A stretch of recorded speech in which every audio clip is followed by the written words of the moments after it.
بسم اللہ الرحمن الرحیم۔ السلام علیکم ورحمۃ اللہ وبرکاتہ۔ زید بن ثابت رضی اللہ عنہ کہتے ہیں کہ نبی صلی اللہ علیہ وآلہ وسلم اپنے خچر پر بنی نجار کے ایک باغ میں تھے۔ ہم بھی آپ کے ساتھ تھے۔ اچانک خچر بدک گیا، قریب تھا کہ آپ کو گرا دیتا۔ 6، 5 یا 4 قبریں تھیں۔ آپ صلی اللہ علیہ وآلہ وسلم نے فرمایا، ان قبر والوں کو کون جانتا ہے؟ ایک آدمی نے کہا، میں۔ آپ صلی اللہ علیہ وآلہ وسلم نے فرمایا، یہ لوگ کب فوت ہوئے؟ اس نے کہا، زمانہ شرک میں۔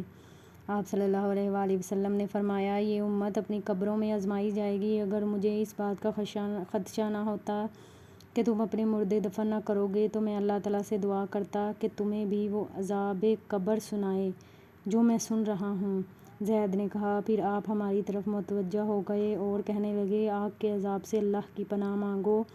صحابہ کہنے لگے، ہم آگ کے عذاب سے اللہ کی پناہ میں آتے ہیں۔ آپ نے فرمایا، قبر کے عذاب سے اللہ کی پناہ مانگو۔ صحابہ نے کہا، ہم قبر کے عذاب سے اللہ کی پناہ میں آتے ہیں۔ آپ نے فرمایا، ظاہری اور باطنی فتنوں سے اللہ کی پناہ مانگو۔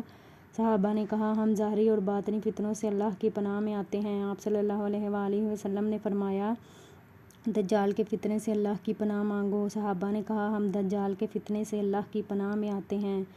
السلسلۃ الصحیحہ، حدیث نمبر 3263۔